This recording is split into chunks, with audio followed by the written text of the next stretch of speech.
আসসালামু আলাইকুম গাইস, কেমন আছেন সবাই? আশা করি সবাই ভালো আছেন। আমি আলহামদুলিল্লাহ ভালো আছি। আজকে দেখেন 5,000 টাকা ঢুকছি।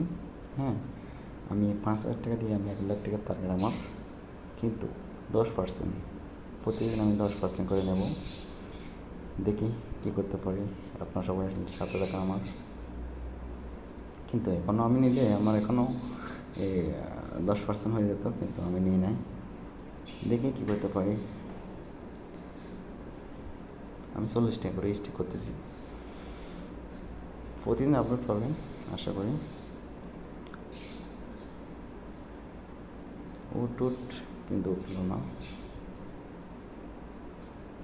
কিন্তু আমি তখন নিয়ে নিলে ভালো হতো, সাথে ফুটছিল।